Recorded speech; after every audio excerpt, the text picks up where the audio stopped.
I just went live, dude. This damn thing's been taking forever. You might have turned your volume down just a little bit. Hold on. Is that better? Yeah, I think so. Maybe it's on my end. That's probably Okay. what it was. Well, this is just an G.I. Joe show. We're running a little bit behind and a little understaffed tonight. Eben, also known as Duffman, has just joined in. As soon as I pushed go live, it went. You had just popped in on here, and I'm trying to keep an eye on what's going on my end here because we've had some bad storms coming through, and I'm trying to keep an eye on my Wi-Fi here. So I'm hoping that I'm actually live. I'm trying to see if I am. Let's see if I take off my Wi-Fi. Is this not? Hopefully this is working. John's going to come in here in just a minute. Okay, there it is. Okay. Okay. All right. Just Nerd G.I. Joe Show, episode number 27. I think that's the right episode. Yeah, 27.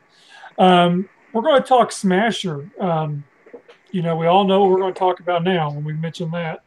But for a few things, I want to throw a shout out to an artist named Damon Patt, Patt on Facebook. He was going to do my show here in Arkansas called Little Rock Comic Con, and then he had something come up to where it was some family matters around the same time of my show, and he was supposed to send me a print that he did for TFCon, which is this one here of David Case, or his voice acting, which I was like, cool, appreciate it. Well, in the package there was also this one for Neil Ross. Then there was this other one here for this third party Transformer, which I'm not too big in the third party. But then he sent me, you got this Baroness here, the Bat, which is really my favorite character, actually. Then he sent Snake Eyes and Scarlet. This one. Then this one here, I knew he was sending a Slaughter, but I did not realize it was actually autographed by Sergeant Slaughter. Oh, that's nice. So that was really cool of him. So I messaged him to see if he was going to be a JoeCon this year. I haven't heard back from him. He lives up in Iowa, so I think he's going to be there. I'm not too sure, but I'm hoping he does show up. He's a really cool guy. Like I said, he sent me some really cool prints. I really appreciate that. Especially the Sarge being autographed.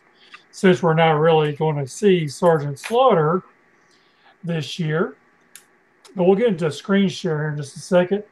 Another thing I want to point out was I picked up this issue of G.I. Joe 97. If you can see past the glare, this is what the Collectors Club based their Rock and Roll version 2 on. And I was flipping through the comic, and it was only like 3 pages of this, version, and that was it throughout the whole comic. So I was kind of a little disappointed knowing that they're giving us a figure that doesn't, have a lot of significance to it, in my opinion. You know what I mean? But yeah, I picked up a few other comics that I found at some comic shops, and I went to Memphis today for a few places. So,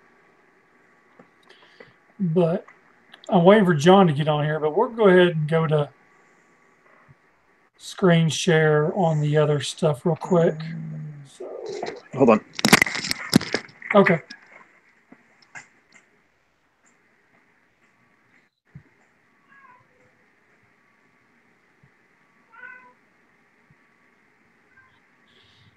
All right. Hopefully, y'all are all seeing us. Hopefully, I guess I'll know here in a second since I'm watching on my phone. Yeah, there we go. All right. If I remember correctly, the last preview figure that was released before the last episode was 5, which was Hardball. Is that right, Evan?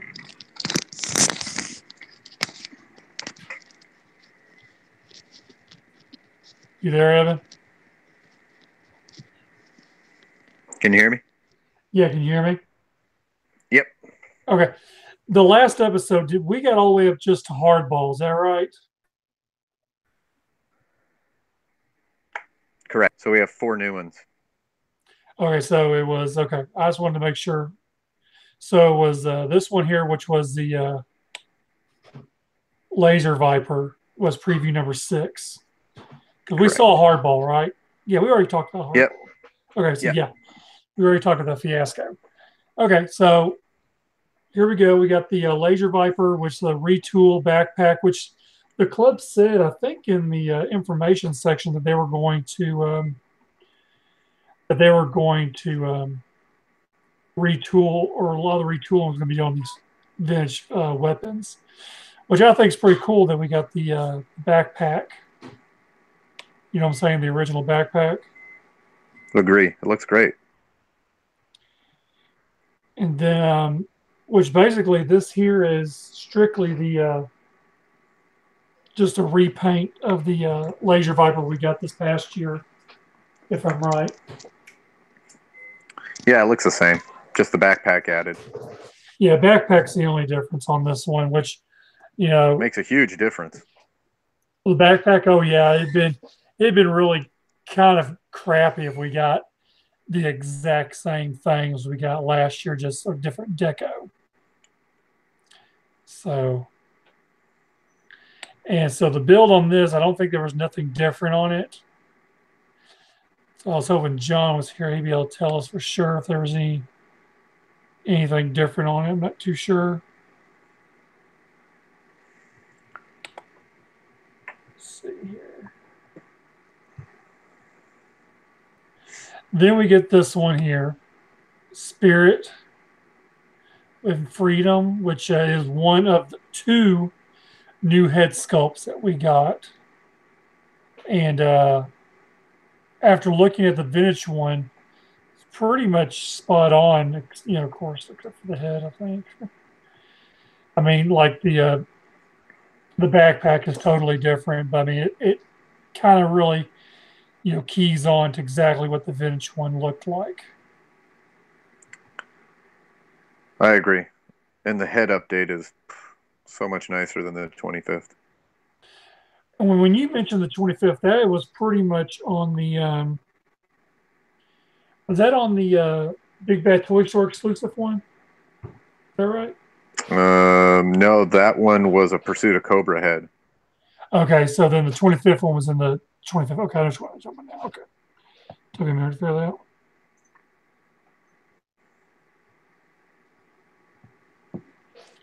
But so the only difference, and there were people talking about I want to say they were talking about the chest was, they were kind Something of about upset with arm. was it the arm was Yeah, the chest? yeah. There's something different about the torso and arms. Again, John would probably know exactly what that is. Yeah, hopefully he's here really soon because he So knows we could more. talk. Yeah, Yeah, because we're just basically giving our 2 cents. I mean, we can really just skip to the last one, and I mean, well, I mean, um, I'm it looks good. I like I like actually the Laser Viper, the Spirit, and the Major Blood, because the Major Blood also has a new head. So there's 3 new heads. You got Blood, okay with Spirit, it. and Smasher. They are all new heads because see, they said that it was going to be just 2 head sculpts. I guess either that Yeah, was and then then it turns if out you to be read them, 3.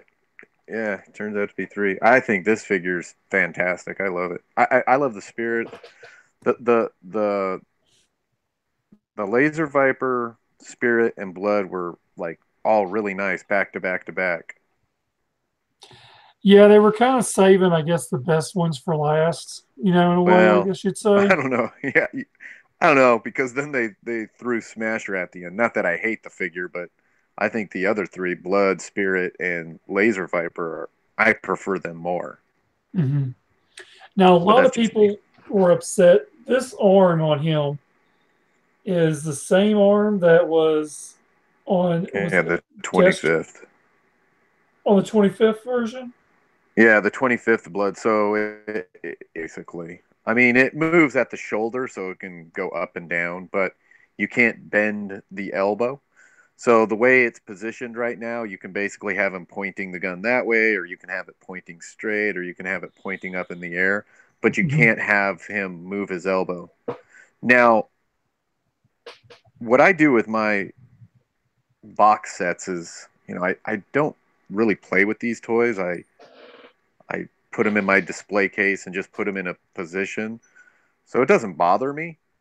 I mean, I guess if I was playing with the figure, it would bother me because you can't move the arm, but I, I, it doesn't bother me And I whatsoever. So and I think that's where a lot of issues become issues is where everyone gripes and complains about builds and where like I've always said before, I've even said in a couple of video reviews is like it's not like you're going to be sitting here going pew pew pew and all this other stuff. exactly.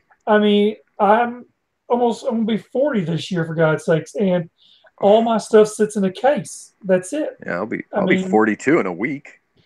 Good lord. yay, way to get old. I know. Yeah, it's going to be sitting in a case. I'm going to display it so it looks nice, and a lot. The 2003 is not like this. They don't have that arm. That arm came on the vintage one in '83, but not in 2003. And also the Supersonic, which was the same built as the 2003, does not have that arm. But I'm assuming they gave him that arm because they're giving him his vintage gun with backpack. Now, the 2003 one came with a flare gun that came with Stretcher, I believe, or somebody. I actually prefer Major Blood to have that weapon in backpack than the gun he came with in 2003. So I could see where it kind of makes sense because you need a because that's what that basically thing is. It's like a shield. So when you fire the missile, you're protecting your hand and arm because fire shoots in the. Anyways, but some people don't like it because it doesn't move and there's no articulation, etc., etc. Right.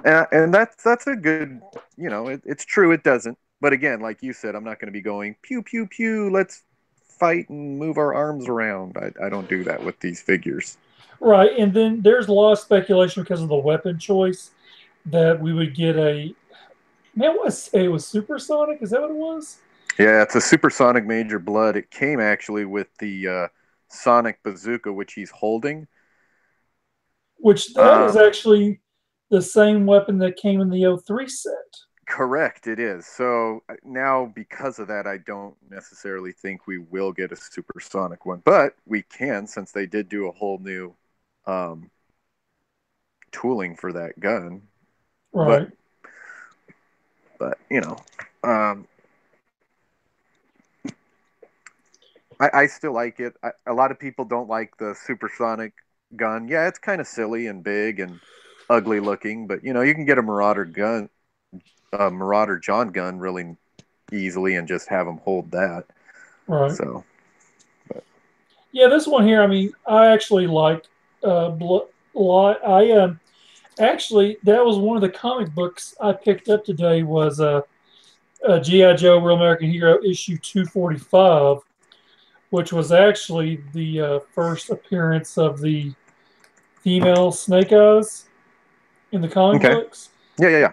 It's actually I was surprised to find first print. Oh It wow. was actually in back stock. It was still at cover price, which is going for like $10 on eBay. So I was actually surprised to get cover price on it. I guess he just didn't. He didn't have very many GI Joe comics to begin with. I take it back. He had a lot of back issues, like older ones, as far as the new stuff. He wasn't really up to date on all that. But I mean, as far as the arm on this, I mean, I'm not. I mean, I like it. I like it that it Yeah, has that arm. yeah. But that's just me, of course. Um, I he'll have think to. the head looks great. The helmet looks great. I'm glad that the helmet's removable. The Cobra symbol on the helmet looks nice. Yeah, it's a Mhm. nice figure. I can't. There's a guy here watching. I can't pronounce his name. He's talking in the chat. Kev Jewel 100. Um, we were pointing out that the three new heads. He says, remember when October Guard had seven new heads? I guess. Yeah, I think October Guard had quite a bit of new heads, and then last year we had quite a bit with Battle Force 2000. We had what? Yeah. We had the bats. All the bats had new heads, and then four of the, I think three or four of the Battle Force 2000 figures had new heads. I Yeah. think that About one gave five. us the And then, most heads. and then Well, DJ. DJ was a new head sculpt too, wasn't it? hmm So yeah, there's another one. So there was quite a few there in that one. yeah, with this, you're getting three new heads, and then you're getting the tooling of the Sonic Bazooka. But the big tooling is the three backpacks, or the backpack for Laser Viper. I mean, that's Hey, I don't know. I would kind of look at that as two heads in itself, just because it's so large. Brian Greenwood said the 2000 heads were kind of lousy, though. In a way, I have to agree with that Agree. I do. because the helmets were not removable. That, and if you kind of look at all of them standing there, they all look very similar. There's they could it look like brothers or twins or could quadru. They're all very similar looking. There's action to them. I don't know. That's what I think, at least. And of course, Now I will say this: when we got the mock-ups, oh, they God, were they looked horrible. so horrible. And when we did get them in hand, they did look a little better. That's why when I look at this, I just go back to last year. That was probably, in my opinion, one of the worst mock up box sets ever we were getting. And when I got it in hand, Uh-oh. Evan, are you still there?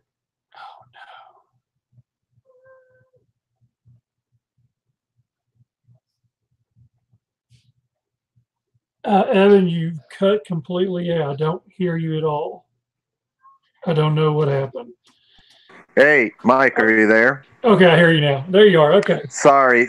My wife's best friend just called me, and her car just broke down by my road. I got to go pick her up and her kids. Okay. I'll still be here.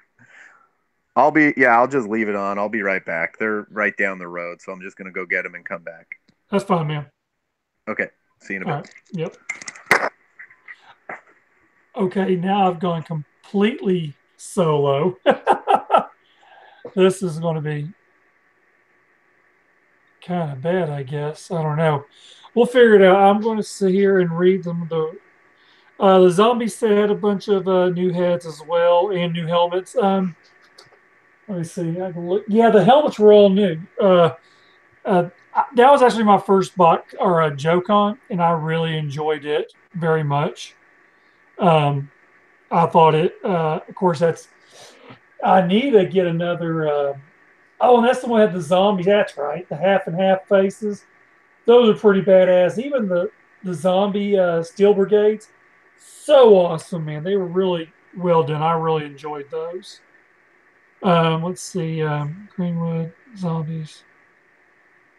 Yeah, they are always better in hand sets because a lot of people don't understand that mock-ups are strictly mock-ups that are used for the factories in China. Um, Looking here on Blood, if y'all don't realize or know, all of these are actual in-hand images. from the club. They are pre-production samples, which is basically this is what they get, and they can only make drastic changes if something goes majorly wrong. A pattern, a logo. I mean, as far as changing parts, we're past that process where people were wanting to, like hardball here or this or that. They're just past the part where it just was not going to happen at all.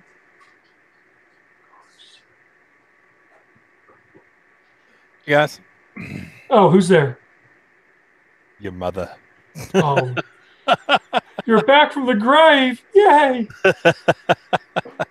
That would make two of us. I know, right? What's up, dude? I just got here. I was at stupid Walmart trying to buy a new mic. So what's up? Sorry, man. It's been Fred can't make it. He has a migraine. Rick's watching his kid tonight. All right. Duff Man was on till about 2 minutes ago, and his wife broke down the road, so he ran to go pick her up real quick. Awesome. Yeah, so we're just shooting a crapshoot here, man. Oh, we can still do this thing and talk for a while if you want to. Oh yeah. Oh, absolutely. We're going to. All right. We're going to back it up since you're here now. We're going to go to Figure 6, which was a laser viper. We talked about the retooling on the backpack. I think maybe you'll know for sure the build on this is the exact same figure we got last year, correct? Yeah, it is. Nothing major's changed on it at all. No, No, I honestly was a little surprised when we saw this figure last year that it didn't have the concept case helmet on it, that they went back and used the vintage tool, which means they had to go cut a new tool and use the vintage design. So that just seems a little odd to me. If you're going to cut a new tool, you should go ahead and cut a new tool and not, keep using the same old. But that's part of their effort to make sure everybody is happy that wants exactly like the real American Hero vintage stuff, only new. So. Right, and that's what a lot of I've been reading on Cobra Island and on Hiss, where people are complaining about why didn't you do this or that. And I think if you look back on the club's history, they're really just giving you a modern era update on majority of their figures. Well, that they've done. It's one of those things that I like to not really harp on, but the key thing to updating vintage designs and modern builds is, generally speaking, the color palette and key identifiers from each figure design. And as long as you've got those, whatever build you do is going to be pretty successful. But in trying to stay slave to the vintage figures in an effort to please some small segment of the fan community, they've shorted themselves several excellent opportunities to make the defining versions of certain characters. One that I like to point to is Tiger Force Outback. You were tooling a brand new head, and it could literally go on any build, but it was stuck on the very dated 25th anniversary Outback body when it didn't have to be. Like I said, the figure with that, the key identifiers would have been the look of the head and the deco on the figure. It's not necessarily those parts or a flashlight going a certain place or anything like that. So I think that there have been, unfortunately, several missed opportunities in that effort to keep this certain small segment of the community happy. When you do a more pursuit of Cobra or that kind of a design, you take what was good about a figure and you amp it up to the next level. 30th anniversary Sci-Fi and 30th anniversary Lifeline and Airtight are great examples of keeping just the key things and updating them all. So go ahead. While I'm thinking of it, I want to go back to Hardball. Mm-hmm. Do you want to talk about what you posted earlier today or yesterday about the hat? I didn't know if you want to make that, or do you want to? I didn't know if you want to make that like a big announcement or Well, I won't call it a big announcement. I mean, the things I do are never supposed to be big deals. But for those that want it, I've got copies of the Graceland Major League Baseball player baseball cap, and it's been modified to fit that head that's on the figure, so it'll be a straight swap. I'm gonna set up a mold with 10 copies, and I'm trying to bring about 100 of them to this show. So if if you're not happy with the hat and you want to get a swap, you can come by the booth and get one for just a few bucks. Now, this hat, is it going to be the same colors? It's going to be as close as I can match without having the blue in hand. Right. Because they're 10 at a time, they're all going to be pretty uniform, color. I'm also going to go ahead and set up a couple of molds with the 50th anniversary gung ho legs, and do those in that kind of sweet potato orange that the vintage figure had, for those guys who want to go ahead and swap the legs out, paint the waist, and get the complete vintage look on the figure. On the hardball? Yeah, I won't have as many of those because I'm not making as many sets of molds, but it's an improvement. I don't hate the figure like a lot of people do. There's just certain key elements of it that just barely fell short for me. And the club has come out, and they've actually said quite a bit more than they normally do. Yeah, and they have stated that this is the only hardball version we will get. If you remember the last time we spoke about that, I said that in my conjecture that the fact that it was a melding of the two designs was probably indicating that. And sure enough, here we go. We're just getting the one. So. Yeah, I'm sorry, I'm reading the chat. Oh no, that's okay. So people who do know, you will have up to 100 hats for a few dollars a piece. Yeah. The show. Yeah. It's have about 100 baseball caps, and they do fit that head specifically. That head is that's Renegade's ripcord. Is that correct? Yeah, Renegade's ripcord with some hair. Okay. The head is not bad. There's nothing wrong with it, I don't think. And by and large, the build is certainly passable. I think I've had a couple of weeks to look at it, 10 days to look at it, whatever, and it's grown on me some. I think that barring doing a different set of legs, because I'm just tired of seeing those legs over and over again, just adding a belt to the paint and maybe rethinking how the logo was on the jersey would have made this an pretty much all around success. Obviously, they didn't want to spend any tooling budget to do a baseball cap or some other thing. If I had my druthers, and this is simply if I had my druthers, I would have used the matte tracker head from the SDCC set. Yes, because it's only been used once. It is an excellent sculpt, even though it's slightly cartoony, but no more so than the Renegade's ripcord that they use. So, I know the club has spent a lot of tooling dollars in the last couple of years, retooling vintage accessories and things like that. And I think that money could be more wisely spent on key items to enhance their builds.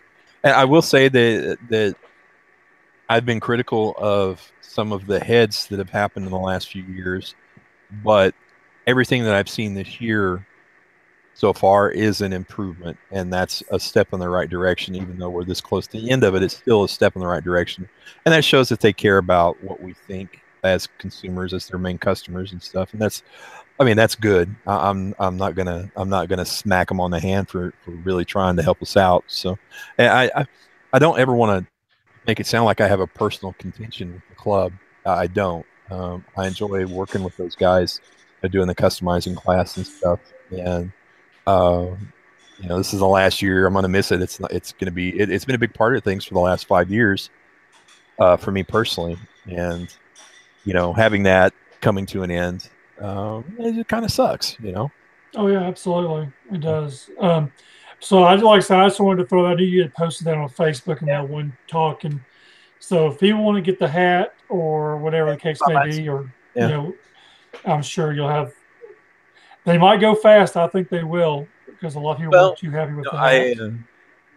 Last year, and then certainly the year before, Nick Whitmore, who's a good Joe buddy of mine, after Gary Head passed, he got permission from the family to create Gary's likeness head sculpt with removable goggles and everything like that. And I made up about 150 of those, and the money from those sales, all of it, except for the materials cost, went to the family, and those went really fast. So I anticipate baseball caps could do the same thing because it's a small item. It's something anybody can come to the booth and buy. It's not a $100 cast figure or something like that. It's something Right. you can buy. So if I can get more than 100, I certainly will. Obviously, that's as many as I can get, I will have. Even if we don't use it for this, I'll just put them in the inventory. But I got a feeling they'll move. All right. Now, let me go ahead and add this to that. Don't expect to come get a baseball cap from me until the preview on Friday. I'm not going to be trotting them out on Thursday or Wednesday in the class. You don't stop by my room expecting to buy one. Just wait until Friday. Stop by the booth and pick one up. And then on the Spirit, we were talking a little bit about the Spirit, and I remember reading somewhere people were talking about the torso or the arms. They weren't happy about. Do you know the reason why? Or is there something wrong with the torso they used? The only thing I can think of with the torso is it's Mouse's torso from the Retaliation movie line. So it's got that collar secondary that's actually part of the torso. It's it's got a key, but that makes the neck very long. The only thing I can think of is maybe they think the headset's too high. I don't know. I'm not personally a fan of that particular set of arms because of how nubby and round the back of the hand is where it meets the wrist. But that's strictly an aesthetic thing for me. They're absolutely functional. I think out of all the builds, this one has probably grown on me the most. I think using that torso secondary, the skirt piece with the shoulder strap and stuff, I'm gonna have to get that in hand to see how well it fits down on there. Obviously, it's leaning from the front to the back, running downhill toward his butt. But I suspect that's probably because the backpack is pushing it down or something of that nature. At least that's what I hope. And the spatula feet. Oh my God. I'm so tired of looking at those spatula feet. They work good on the original Spirit. They're not good on this one. But by and large, the figure is a pretty good success. I think if the features on the head sculpt were a little sharper in terms of the actual digital sculpt versus production model, that probably would have been nice. But it's not. It's certainly not bad.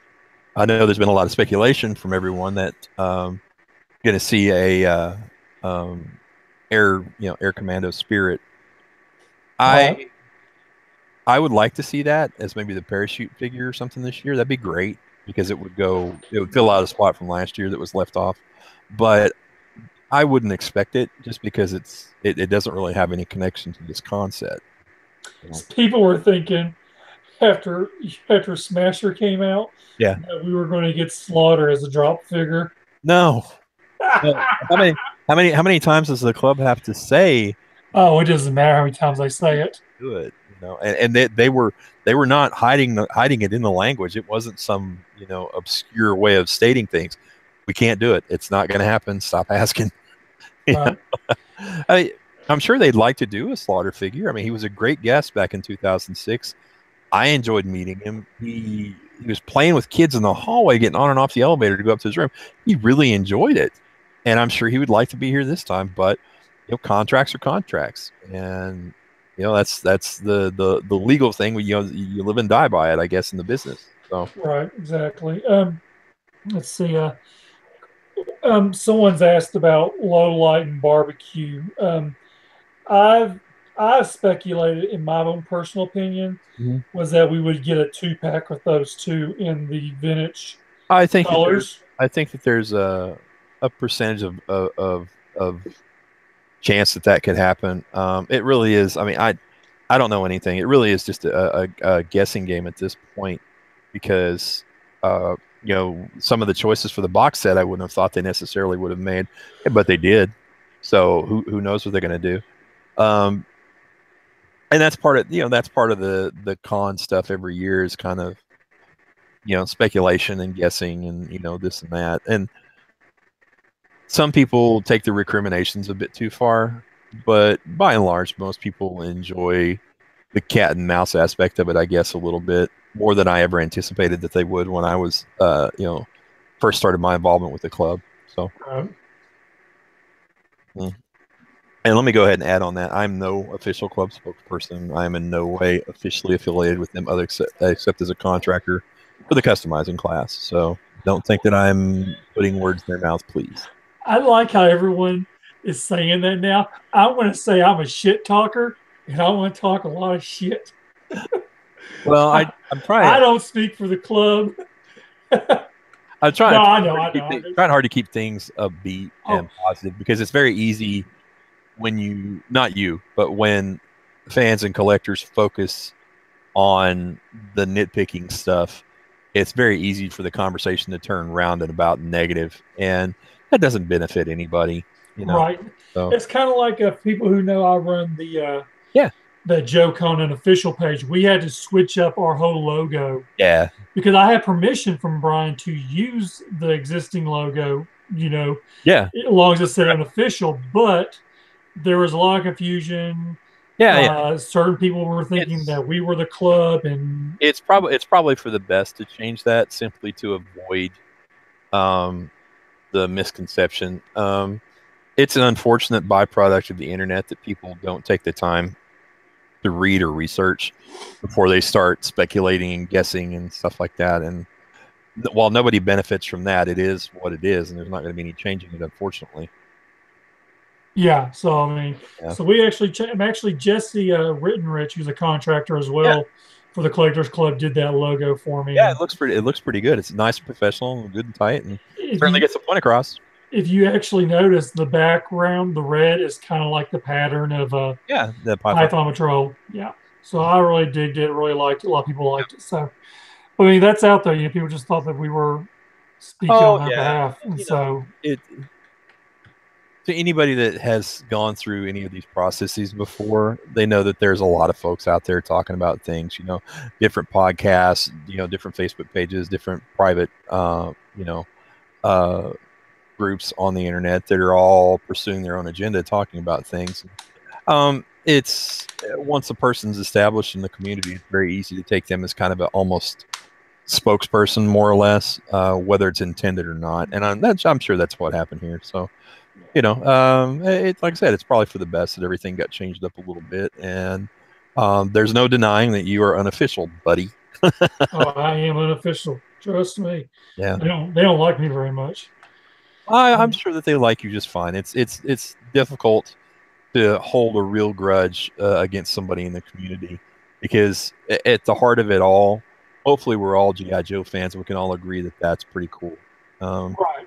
I've let a lot of angry go out of things in the last 10 years, with the exception of a couple of people, just for that reason.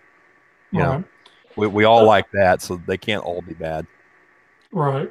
Someone had asked they asked if we got in a barbecue a lot. We did, and it was in the Big Bad Toy Store online exclusive, which they went to. A matter of fact, Full Force, I think it's what it is. Yeah. I was reading or watching or listening to their show, and they had one of the guys on there who designed. Oh yeah. Eric, I listened to that this morning. Eric and Andrew were talking. Yeah, they were talking about how they were going towards a different McLeod and Adam Riches. Yeah, they were going towards a different look then, and he pointed out that they're going strictly towards the vintage look. Oh, absolutely. I think I mentioned that the last time we were talking about this online a couple weeks ago. Is that I personally would have liked to have seen the Slaughters guys go ahead and carry on the existing 7-pack camouflage pattern. I thought it was an improvement. It was much more interesting than just the simple block pattern breaks that are in the existing stuff. But I understand, on the business side of things, why the club went with the more vintage style design on the camouflage, because that is what, like I said, that segment of their collector group is expecting to see. Right. So, whether I like it or not, it is what it is, and you'll either reconcile it and learn to live with it or not. Right. I see you pulled up Major Blood there. You want to talk about? Yeah. We were talking about the arm. And, I know some people ask for the web gear and they're talking about the weapon. Now, the weapon is a retool of the original 2003. I'm sorry, the '03 set. Yeah, the weapon he's carrying in his left hand is the Sonic Fighter Zap weapon from the vintage lineup. It's missing a cone piece that goes on the end there. There was a second piece that went to it. I don't know if that's going to be included in the stuff or not. Who knows? We'll see. Regarding the build, I think overall it's successful. The head is pretty cool. Looks like they use the DTC helmet, although that may be a brand new helmet. I'm not certain. The right arm, I know a lot of people have been very unhappy with it. And I think, for lack of articulation, I think is the biggest complaint. But if you're going to do Major Blood and you can't give him the arm that actually came on the figure, in that design, then I guess the next best thing is to go back to his vintage look, which is that particular one. Personally, if I had my druthers again, I would have used the right arm from Resolute Destro, which is a really cool looking cyborg sculpt that hasn't been used but one time. It wouldn't have had wrist articulation, but you would have been able to move it at the elbow, and you could have done some cool things picking out the paint deco, because the upper part of that arm has a sleeve that's ripped right at the bicep, so it's very dramatic. But I think overall the blood itself is a pretty all right looking figure. The vest fits down on the torso really well. The torso is an interesting choice. I love the Shop Trooper legs, even though we've seen them a lot. I still love them. I think they're really cool looking. We haven't seen them as much as the legs that were on Hardball, which is great, because once they get to that point, it's time to take that tool and shove it off in the middle of the ocean. Personally, I actually really dig this blood. It'd been cool if he had his dog tags. Well, I know a guy who casts stuff, but the only problem I can see with the dog tags is that, given the high collar around the neck, they're not going to fit down right if they're just using the pre-existing dog tags from the 25th anniversary figure. Right. So here's the back of them. Yeah. This figure is perfect for me. For my collection, it's nothing I can. It's very dramatic. It's very dramatic looking, which is cool. Oh, I really enjoy this figure. It's going to go good. You're going to have him and all the other. Yeah. Everyone behind him, so he's nervous because he keeps staring at his butt.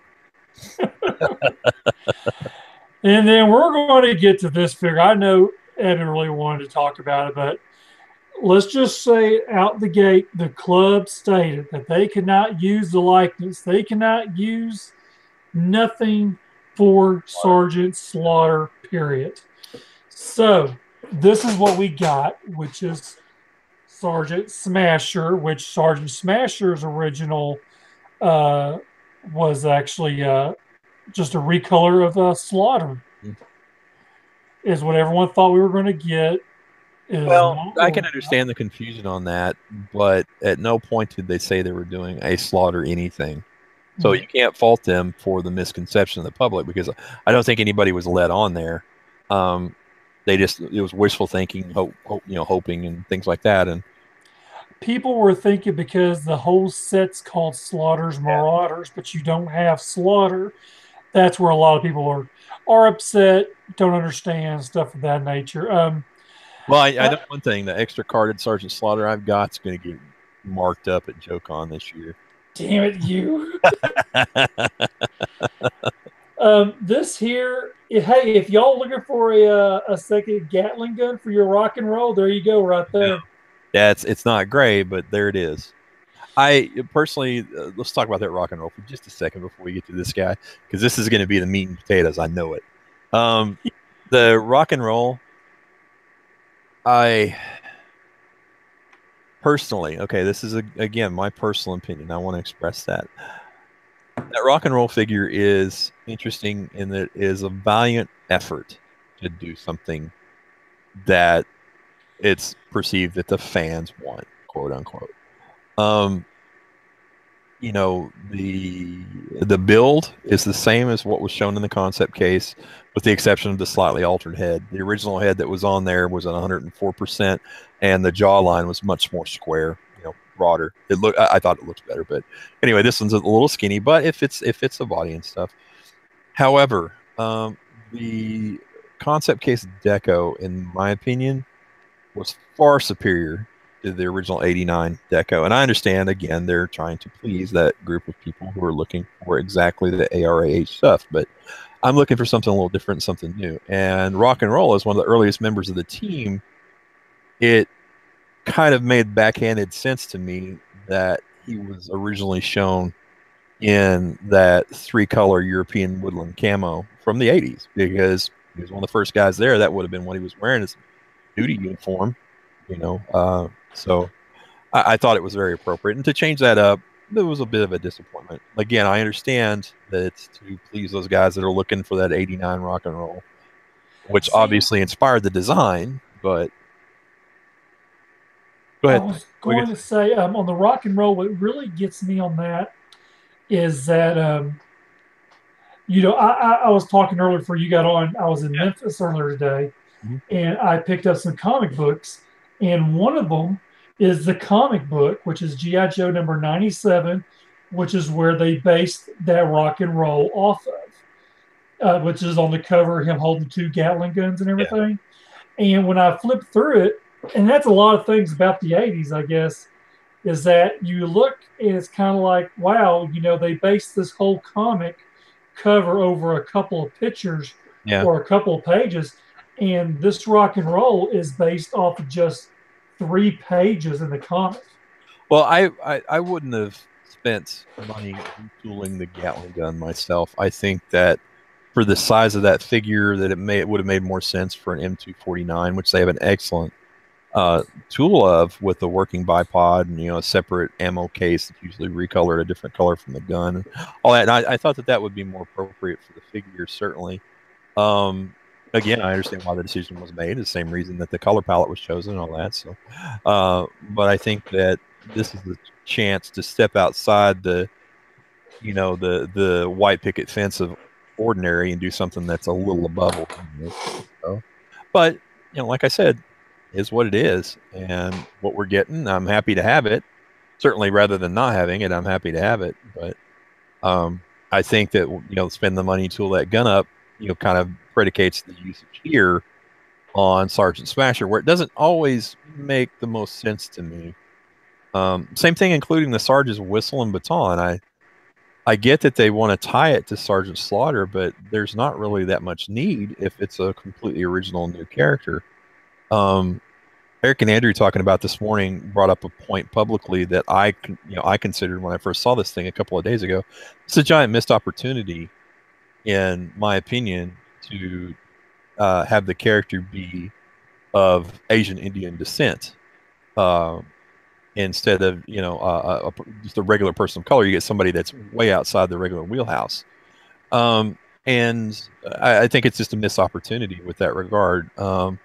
I think the build, by and large, is okay. The rectangular knees on those particular sets of legs from the heavy duty build do certainly lend themselves to the way the paint breaks are, but I think the torso in that color ends up looking a little stubby for it. I personally would have probably used the bazooka torso because it's taller. It also would have given him a bit more of a neck, which that's a bit on the short side.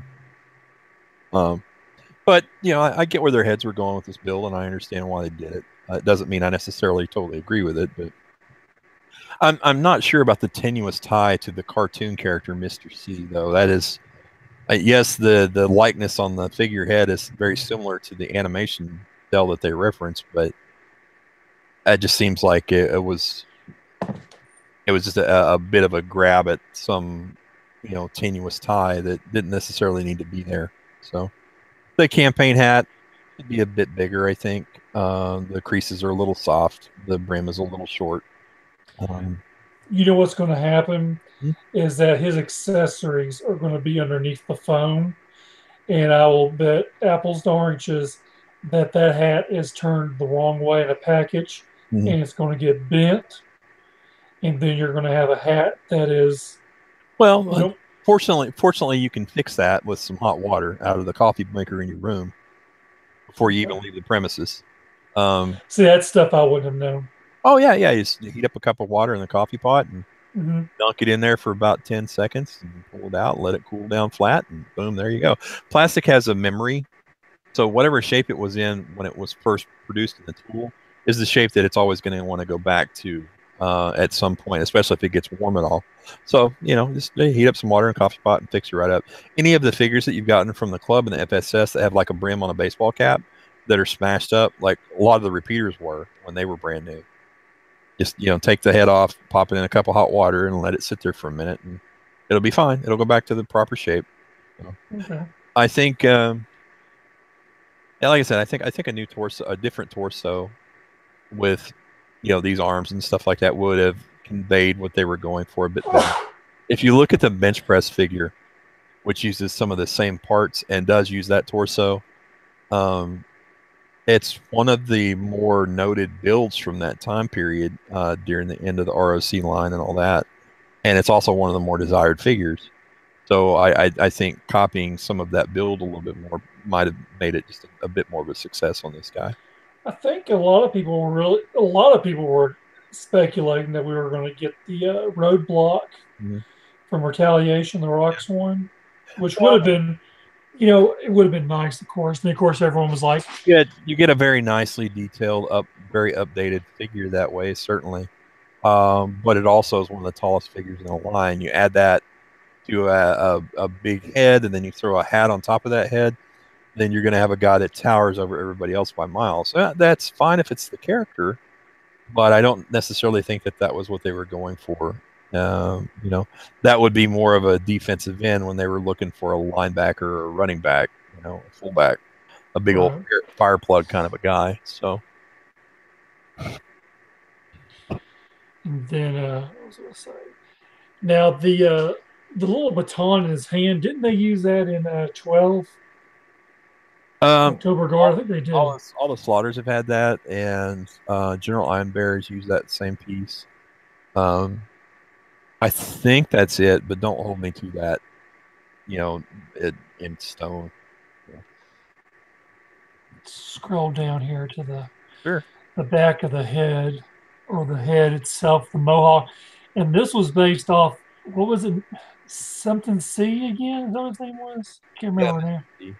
I think there's an animation cell. If you scroll down a little farther, it shows a picture of him. Uh, That may have been on Facebook that I saw. it's on Facebook. Yeah. So this one here, I actually would have been okay with just the baldness, not Yeah. this, you know. So I don't You know know. what? You know what looked really cool on that is a high and tight. That would have been pretty cool. I mean, the Mohawk's not bad. Right. The high and tight would have been even more drill instructory. If you want to call it that, kind of a flat top with almost no hair on the sides. That would have been cool. Very Marine Corps looking. But it is what it is, and this is what we're getting. So wrap your head around it and learn to love it, or don't. Right. Yeah. I mean, That's my new mantra, I suppose. yeah, I know a lot of people, there's a lot of angry people out there because they felt like they were stooped into buying the set, Yeah. They and now this is what you talked to. got.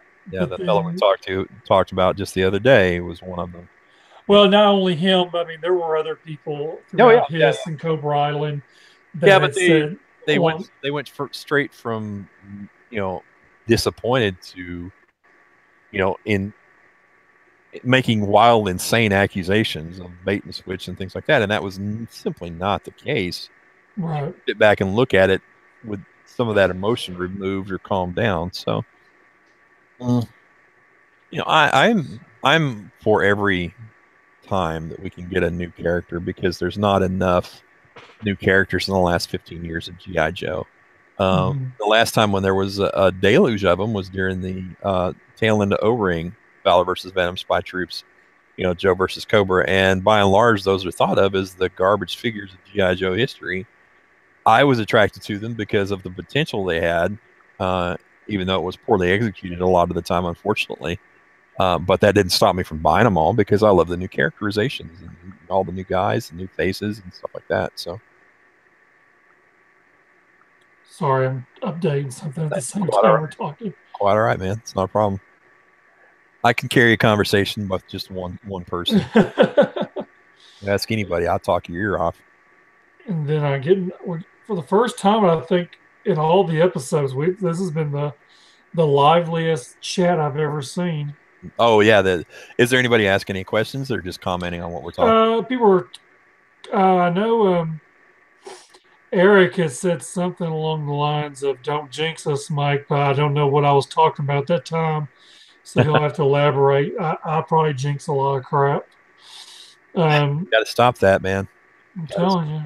Yeah, I think depending on what the add-ons are, it could improve some folks' disposition about this set.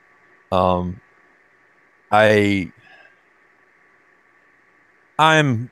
pretty all right with it. Certainly more so than last year's box set, which it was cool. You know, they got Battle Force 2000, even though they were never important to me. I know a lot of people enjoyed those figures, but the plethora, the cornucopia, the unending parade of bats in that set really bothered me a bit, simply because the price goes up for the same number of figures, and knowing some of the things about production numbers and things like that. Now it's like, come on, but that's water under the bridge. There's nothing to be done to change that. He was talking about when I was talking about the hat being smushed. Yeah, he was like, "Don't jinx us." That's what it was. I wouldn't be surprised if it happens. Given the way the boxes are put together, that is what it is. And if it does, like I said, it's a very simple fix. There's no need to take it down to David Lane and those guys in the booth and try to get it swapped. You can take care of it in your own room with no problem. Scroll back down just a little bit. The forcing that bullet belt into the bottom of that Gatling gun, I don't know if I like that. I think it might have been more effective to go with one of the closed Gatling fed belts. There were a three that were done during Rise of Cobra, Pursuit of Cobra, that might have been more effective than a standard bullet belt like that. Yes, it's not as dramatic, but at the same time, it might have fit a bit better. All right. So that's pretty much what we got on all the box set, which is sold out. They have not said anything whether they'll get any more. Well, that's largely due to the timing right now. As you may or may not be aware, Chinese New Year runs in different parts of the country. They're off for different periods of time, and right now, with that going on and just finishing up, I wouldn't expect to see anything for at least a few weeks. Now, I certainly know that because it sold out so quickly, whether it was from reduced numbers or just the popularity of the set, who knows, that they're going to want to add some if it's all possible. I mean, why not sell stuff if you can? Right. So, let's see what happens, and I have a good feeling about it. I'm sure that they'll get it done if it's at all possible. My only concern would be, how long is it going to take for manufacturing to get that over here? Because that's not something you can do on a dime. It takes a month to set up and prep and making sure everything's right, and then you could still end up with differences in print runs like they did with the October Guard. So I saw you were pulling up the T-shirts and stuff like that. Yeah, I was just scrolling through those real quick. But what I quickly want to say is that, me as a collector personally, I know the fandom's not very happy by any means of the imagination on this, but I am, I'm not especially thrilled about it myself. I mean, it's not going to turn me away from calling and canceling all my stuff. Yeah. And canceling my whole trip. Again, I've said this on more than one occasion that toys are strictly secondary versus, what the real reason going to these shows are really for. You're absolutely right. Going to the convention, having gone for about 10 or 11 years now, it's the experience and the time you spend with your friends and buddies there that you only get to see once a year and what have you. So, it's one of those things where you definitely want to make the trip for the right reasons. Not everybody goes and they've got a shopping list, or they might have one thing or two things that they're looking for. But by and large, it's to have the experience of visiting your friends. I love poker night on Saturday. That's one of my favorite things. The customizing class, even though it's a lot of work and a lot of time, I also enjoy that. I took the customizing classes when Hasbro was doing them. And it's one of my favorite things to do is to sit around with people that have exactly my interest and discuss technique and potential builds and stuff like that. So yeah, it's the experience. It's not necessarily just the concept, although that is a nice bonus, and we certainly all want figures, definitely. But right. Yeah. We had a question here. Yeah, sure. It is Barking Fridge, but I know it's Skinny is who it is. He wants to know if there's any more clues you can give yet for the customizing class, which I don't. Mm-hmm. Do you know anything else you can give up on that yet, or no? Still hush hush. It's still hush hush until I get the okay to talk about it from the club. I'm not going to say anything. It's been that way every year. Right. They usually wait they usually damn near like a 30 days. Yeah. No, there'll be something out before then. I've got all the stuff set up in molds and ready to pour and assemble the first copy so we can photograph it and all that. But right now it's just it's waiting on them to say yay or nay. Brian likes to, I think, play things pretty close to the vest. So as long as it looks like a solid sellout, there's not necessarily a motivation to do that, I wouldn't think. But again, that's my guesses. But the figure itself, I mean, this is not even talking about any of the other stuff that's involved with the class this year, but the figure itself is something that if you miss it, you're going to be mad, most likely. So if you, the Thursday class obviously is sold out. If you can still make it for the Wednesday class, and do it. What's the worst that could happen? You get some parts that you might trade or sell to one of your buddies because they didn't make the class and wanted to. So, yes, I understand there's an extra hotel expense and the extra time off work and the travel and stuff, but you're a fan, man. It's not too much to ask. That it's the last Joe Con, you might as well do it. You know what I'm saying? I agree. I'm looking forward to seeing Chattanooga because I've never been in that part of the country. I've traveled a lot, but it's all been over the central states. And I'm looking forward to trying some of the regional food and that kind of stuff. That's always a big kick for me. And seeing the country as we drive out. Obviously, I got to pull a trailer because I got all that stuff with me. But seeing the country on the way out and seeing things on the way back, maybe having a chance to stop. Like I said, the food and the sights are a lot of what's important on this trip. So hopefully it will be for you too. I know a lot of people fly, which is optimal if you can. Obviously, you cut down your travel time, you get more time on site. But for those that are driving, stop and have some barbecue somewhere, man. It might be pretty good. And if you do, tell me. I want to know about it. Let's see here. Someone was just asking, I don't know where it went, but I know they'd asked about if Daryl DePriest was going to be there. Well, I'm probably about 100% positive he'll be there. I would say that if there's an opportunity for Daryl to get free, he probably will put in an appearance.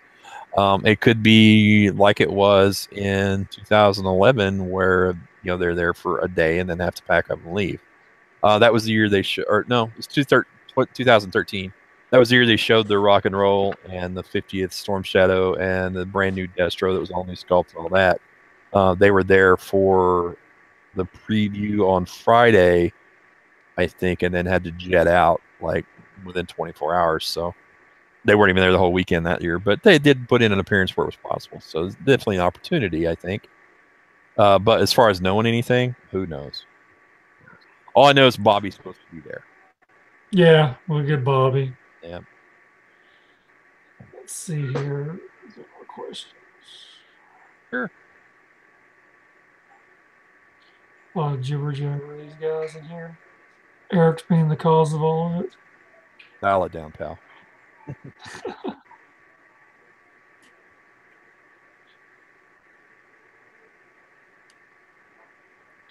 Someone's asking, we don't know nothing about San Diego Comic-Con exclusives. If Hasbro has a panel like they did last year, they might say something. That Hasbro's not on the schedule to have a panel this year. So they didn't have a panel last year. If anything's revealed about SDCC, it will be in an unofficial capacity, I'm sure, and none of us have any of that information and will not have any of that information because it's not something we would be privy to. That's Hasbro's ball, and they'll roll with it. So, yeah, they waited. What was it? The Revolutionary set? Didn't they like release that like a couple of weeks before the show? Yeah, it was pretty close to the show date actually. So, Sorry about that. You're fired. You missed the whole show. Collect your check and get out. Yeah, pretty much. What check? You guys think you're getting paid for this shit? What? I'm not. Okay, listen. All right, you don't want to give me money. I will take a box of Mindy Lou's fried pies. That'll do. I can do that. No, none of us have any inside information on that. And you know what? Even if I did, I probably wouldn't share it because that would burn a resource, and nobody wants to do that if they can help it. That's for sure. Ooh, what are we talking about? Ooh, someone was asking if we knew anything about San Diego Comic-Con this year. Yeah. Well, I will talk about this since we did get some Joe news from Toy Fair, which was those deformed little figures in their vehicles. Remember that icon you put up when you saw Smasher? Do what? Remember that icon you put up when you saw Smasher? That emoji? Oh, the puke one? Yeah, that exactly encapsulates how I feel about those guys. Yeah. Yeah, I'm not a fan either. Those are kind of like, what are those? The subject ones were interesting because they were at least posable in a more traditional manner, and they certainly captured the spirit of the characters that they were doing. And I'm curious what happened there that those suddenly just gone away. Who decided not to renew the license? Yeah, they seem to be popular. Well, all the wall subject stuff has been, by and large, I think, and not with me, but I was at least passingly interested in the Joe stuff. I didn't get them all, but I picked up 4 or 5. So, and I assume most Joe fans would probably do the same. If they saw a character they liked, they grab it. Not that they're ever going to get the freaking hit and run. I mean, Jesus, how long did it take Hasbro to get back around to that? Here's a subject I did want to talk about. I totally forgot about it until someone just mentioned it. Mm-hmm. But with the Toy Fair announcing this Hasbro Lab or HasLab, what do you think that might mean for G.I. Joe? A couple of these. You don't think we're getting nothing? Exactly what it means. Let me put it down to numbers. Okay. If they've set their goal for Star Wars, which is obviously their most popular property, I would think, in terms of boys' toys action figures, over Marvel, over anything, definitely Star Wars. If they're saying they need 5,000 people to commit to a $500 prepayment for this thing, I'm absolutely 100% positive there are not 5,000 G.I. Joe fans that are willing to plop down even half that for the possibility. I agree. Any other play set. It's just not gonna happen. The reason why G.I. Joe fell on its face at retail over the last 10 years is not because Hasbro wasn't putting out good stuff. It's because a certain portion of the fan community just couldn't see their way straight to pay for it full price at retail, because that's extremely important. You have to go out, you have to pay for it, you have to pay full price for it, and you got to buy it from a big box store, or else they're not going to carry it. If they don't carry it, Hasbro won't make it because they can't sell it, and it's that simple. You got guys waiting to pick up the Sky Striker, which was what, $38 at retail for a brand new tool Joe vehicle, big one, waiting until they hit Ross for $10. Same thing with the Eagle Hawk, the Tomahawk helicopter reissue. That was worth a lot of people did $32 that I paid for it. Jesus, and you can't expect to be served prime rib on a plate for a peanut butter and jelly price. It's just not going to happen. And no company in the world is going to continue to do business like that because it's a sure way to the poorhouse. So, and Hasbro, publicly traded company, their first concern is their shareholders.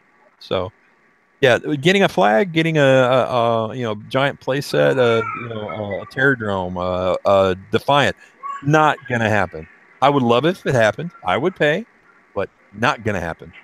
So get that out of your head. Do you think they'll do something smaller? I think that there's more of a possibility for that if this is a success but I think it would be along the lines of something that retail price would be in the $100 price range, not the $500 price range. I've seen some really impressive, Java sail barges in person that were, custom pieces. Air Devon's son had a gorgeous one that was like 5.5 feet long, and this one definitely compares in terms of the overall impressiveness and what it does and that like that. But as for me, I don't have display space for the stuff I've got, other than figures, and plopping down $500 on something that is not what my main collecting focus is, even though it's the right scale, is not something that I'm going to do, unfortunately. I'd like to support it because it's a cool venture, but at the end, I'm not going to be able to. Maybe I'll finally get those 6-inch G.I. Joe figures now. Man, I will cut your head off. Oh, God. Not even talk about that stuff. That 6-inch G.I. Joe figures. What world are you living in? Personally, that would be. I concur. That would be the fastest way to run me out of collecting G.I. Joe ever. Yeah. They're not going to get to the figures I would want, number one. Number two, why would I want to buy something over in a bigger scale than I've already got when I'm already out of display space keeping the stuff I've got? Right. And I don't want to get rid of it because I love Small Joe. Everything about Small Joe's and to an extent vintage Star Wars and all that when I was a kid, the best thing about that is you take two, you put them in your pocket, and you're on the road, wherever you got to go. And you got stuff to entertain yourself with. I realize kids today, those figures have been replaced by electronics and cell phones and iPads and, Amazon Kindle, what the hell ever they are. But, for me, those figures in that scale brings back a great deal of nostalgia. And it makes me feel that my childhood was something special and important, personally. And I think that's reflected in a lot of other collectors, too. That's why they like the scale and why it works for them. So. Now, I mean, there are probably, I hate to say it, there's probably more Star Wars fans out there than there is G.I. Joe, I guess. By miles.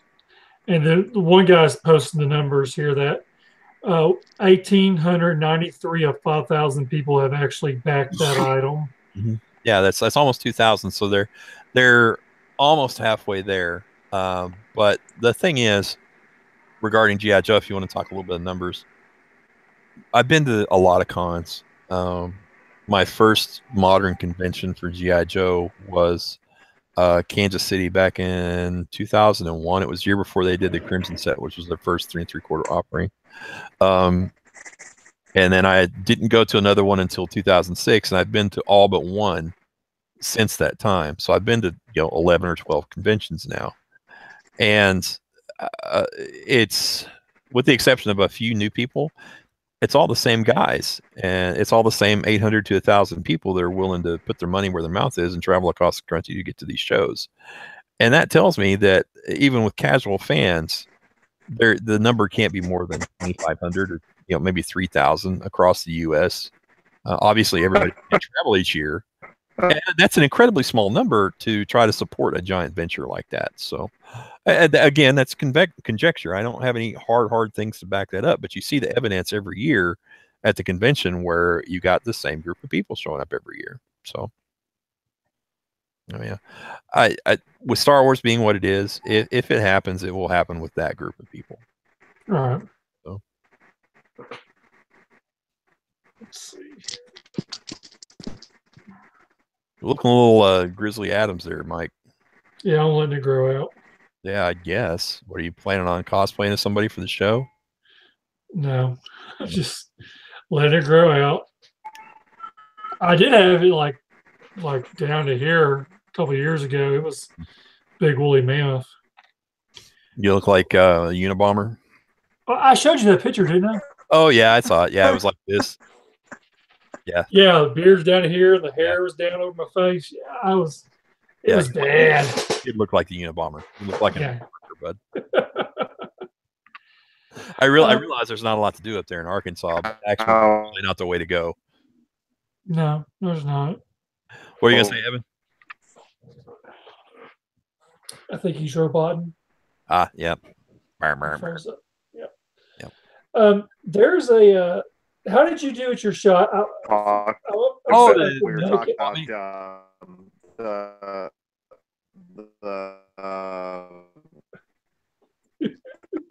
figures. Is that what I sound like when my mic goes on the crapper? I guess so. Well, this is really. You guys talked about them. We're like.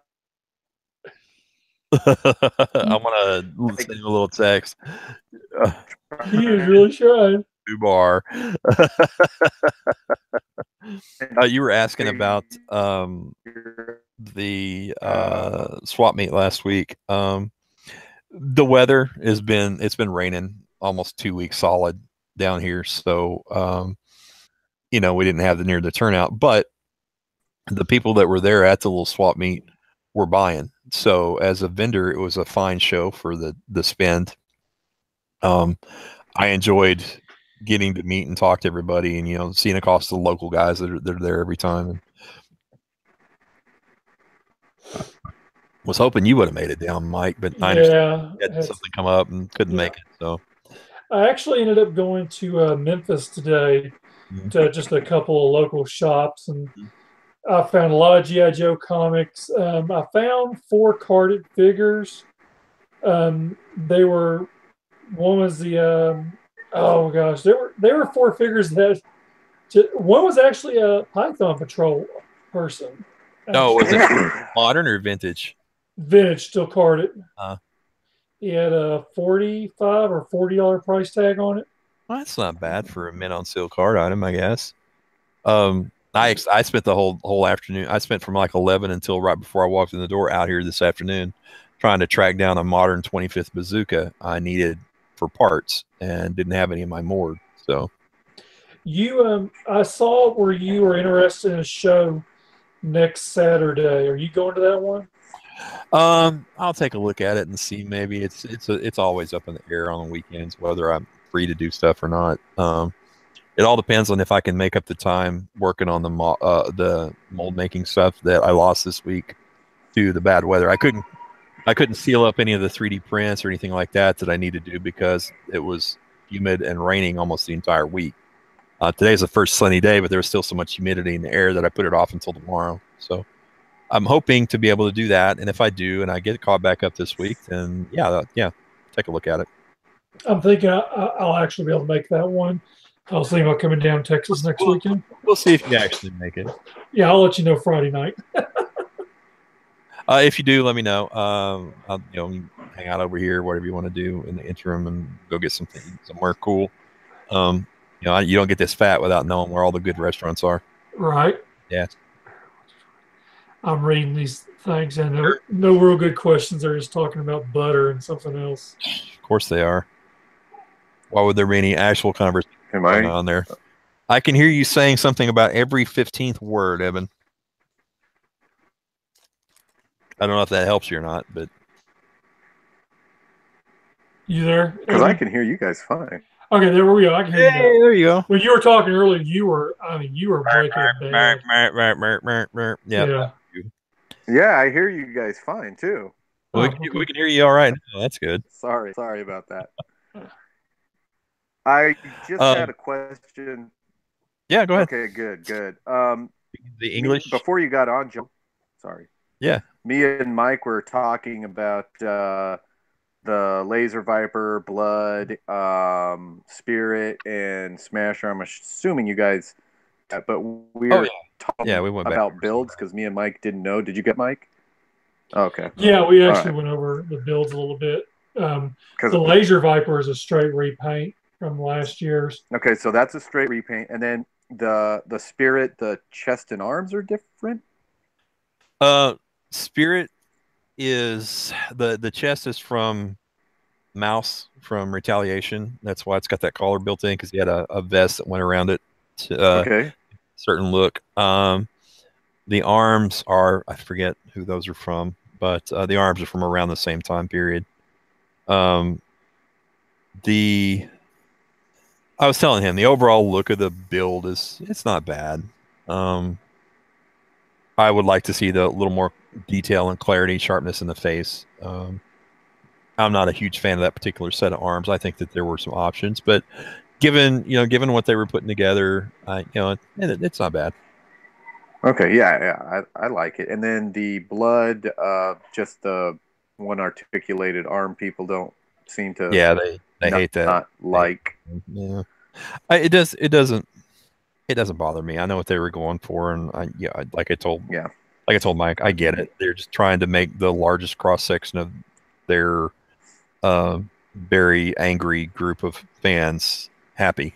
So, and a good formula that's worked for them is sticking close to that vintage style and design and color breaks and stuff like that. So, somebody like me comes along, wants to see something new. It's not really going to be that feasible. And then, speaking of something new, how did you feel about Smasher? Because me and Mike didn't talk about that when I had to go.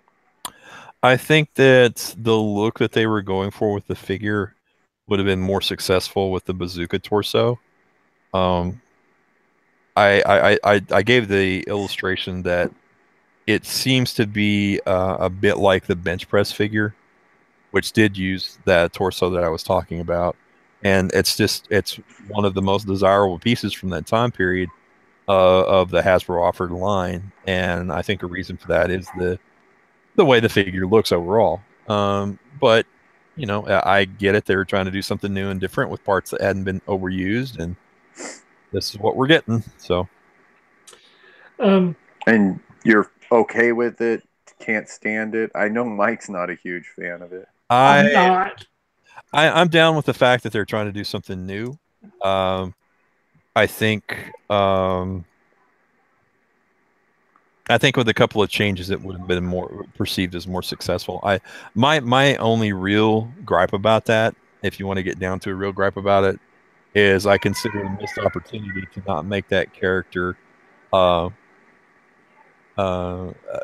person of Asian Indian origin, to reference the Smasher name and stuff like that, because that was a Fun School figure, and those originated from MRF in India. So I think that's a missed opportunity, but that's down to characterization and skin tone, I suppose.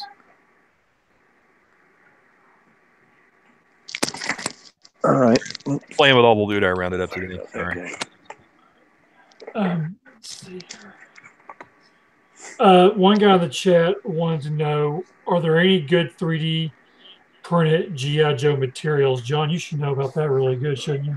Well, it depends on what you're talking about. If you're just looking for custom pieces, and you want something that's original, that was sculpted in 3D using ZBrush or what have you, my friend Kayla McKean, who goes by Gigabrad, has got a bunch of really nice original stuff. Most of the guys who do resin casting are just copying or customizing things and then casting it. Kaylin's stuff is by and large all original. There's not much, with the exception of maybe some of the sellers on Shapeways. There's not much original 3D design content for G.I. Joe related stuff, and a lot of it's very specific to one thing or another. A piece I bought years ago was the Classics Megatron done in 1/18 scale, which I thought was a cool update, because it looks like a Nerf gun and Nerf pistol. So, but by and large, there's not a lot of really cool stuff out there, I don't think. There's one guy who does some attachment pieces for the Dragonfly, and he's also done some stuff for his tanks, and I think the Snowcats as well. But it's not, it's not any world-shaking items as far as I'm concerned. They're add-ons or edifications to make your vehicles look a little different from one another. For anyone watching who are 12-inch collectors, they have not revealed anything. I think I read somewhere from the club they stated that they don't have that in hand yet to show any pictures off. Well, production process. Correct. The production process on that stuff is quite a bit different than the 3 3/4 stuff, because they've got to source soft goods and things like that. So it doesn't surprise me that that's running a little behind. So, and then hopefully, I guess this week we might get some guest announcements to see what's going on, what we're going to guest-wise or voice actors. I think that you can bet your money there'll be some animation voice actors there. Larry Hama. Yeah, I do too. I know that for sure. They announced that already, so that's all good stuff. And I think if you've not done so up to this point, you should probably take time to sit through Kurt Bozigian's seminar. Go to the animation. Go plan to do the extra stuff during the day that's not related directly to shopping. Snoozing on the floor, because this is going to be your last opportunity to do so for a while, till at least 2019, when the next announced HasCon is coming up. And of course, with HasCon, their focus isn't just GI Joe. It's all of their brands. It's Hasbro is a brand experience. Until there is another official GI Joe convention, this is the last one. So make the most of it. One more question on the 3D casting. Mm-hmm, sure. Do you or do you know anyone who print stun flags or other parts? I make replacement resin ones, but people have this misconception about 3D printing that it's the be-all, end-all of replacement parts. What you don't understand is you've got to if you want to have production level looking parts, you're going to have to spend on a giant, very expensive printer. The guy who does the 3D printing for our Dime Novel Legends figures is a freelancer who also works for Hasbro, and his unit costs $45,000. So now you're getting machine quality parts out of it, almost without exception. But that's the kind of money you can expect to spend to get that level of material. And that's what you want if you're looking for replacement stun flags for your stun. The truth of the matter is, I've cast them in resin for years. And because they're resin, they will eventually droop. When they droop, you're going to try to straighten them out. You're probably not going to remember to heat them up first, and you're going to break them. So they'll snap. Yeah, they will. They're gonna droop under their own weight just over time. I'm looking at a couple of different options to fix that, but again, 3D printing and all that kind of stuff is not the solution, because any material that you use in a 3D printer is going to have the same problem. It's going to end up drooping, and it's going to be brittle, or this or that. So there is no good fix for it. And finding vintage parts that are unbroken, they're only going to stay unbroken so long. The only way to keep a pair of stun flags unbroken is to not install them on your brand new stun and tape them to a piece of cardboard and store them away in the closet. Yep, keep them straight, away from light. Yep. Yeah, the plastic that they used on that vehicle and some of the other vehicle accessories, that are very shiny, high urethane plastic it's not long for the world in any case, wherever it's used. The pack rats, the pack rat flamethrower has the 3 separate legs, that have floating treads on each one. Every one of those I've ever seen in the last 5 years has been broken. I opened a box one and it was broken. The sealed box one is broken. If that's going to be the case, then it's just a matter of trying to curate things so they stay mint perfect as long as possible. Resin casting and 3D printing stuff is not going to solve that problem. To address the problem with the stun flags, I'm going to take a pair of my resin cast ones and make use of styrene rod stock and stuff, and increase the diameter of the rod that goes from the base to the top of the flag, so that it's thicker and less likely to bend, or there's just more material there so it would stay stronger. I'm also going to try floating a piece of mechanics wire down the center of it in the mold. That's going to take a lot of work to set up so that it works right every time, so that it has something rigid on the inside to really make it stand up. And if that works out, I'll make those available. But for now, there's really not a good way to address that problem.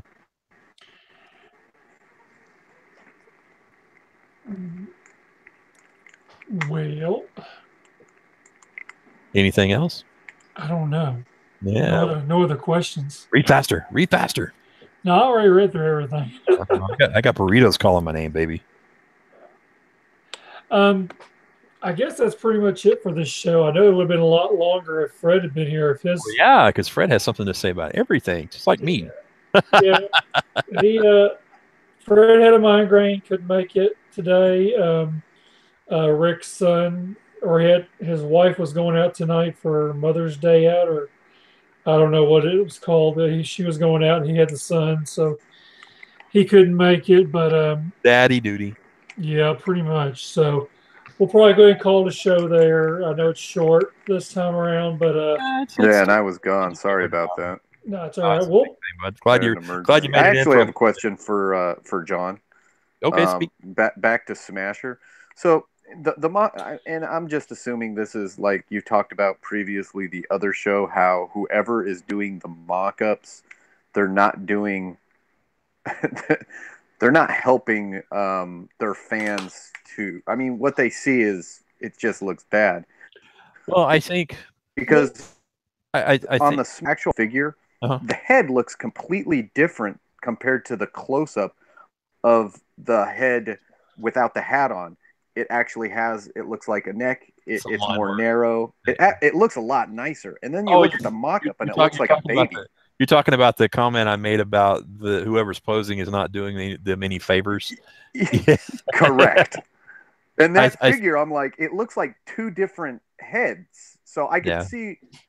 I'm assuming maybe that's why they. Well, I guess they did the other head so you could see the mohawk. Yeah. But that head looks completely different. The one on the mock-up looks like a round baby-looking face. You look at the then the other one doesn't. Yeah. If you look at the composite mock-up, you can see that the camera angle is down and forward. So you're looking more at the top of the figure as opposed to the front of the figure.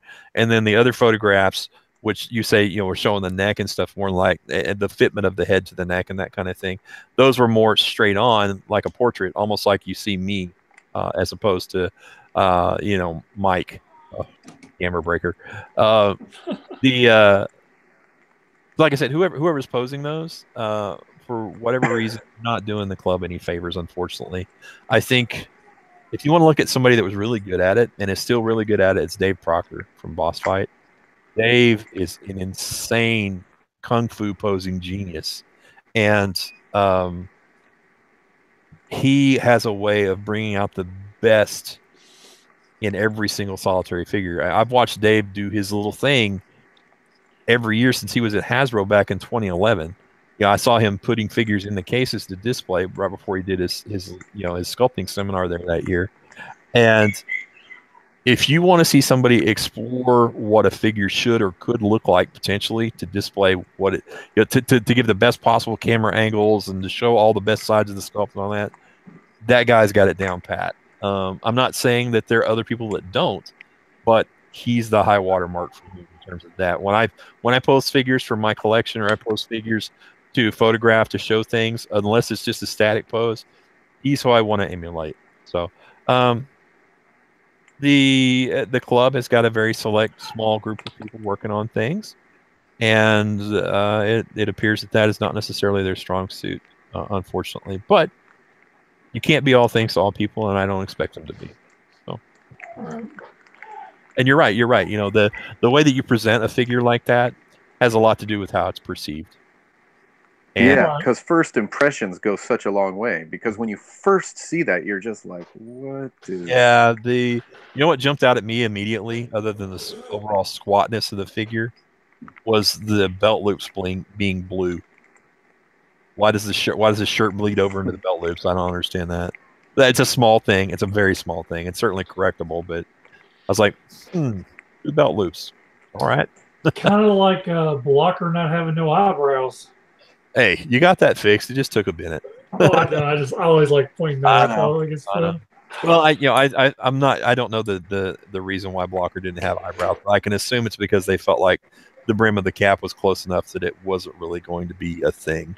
It turned out to be a thing, but it wasn't going to. They didn't think it was going to be. Yeah. All right. Well, we're going to jump off here.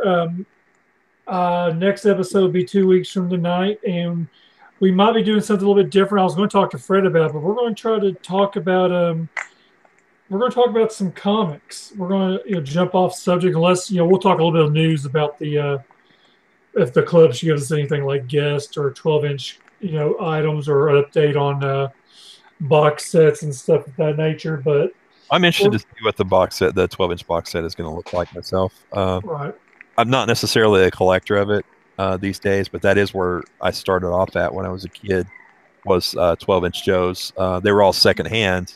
I was born in 1968, so I was 5 or 6 before I first saw my first Joe.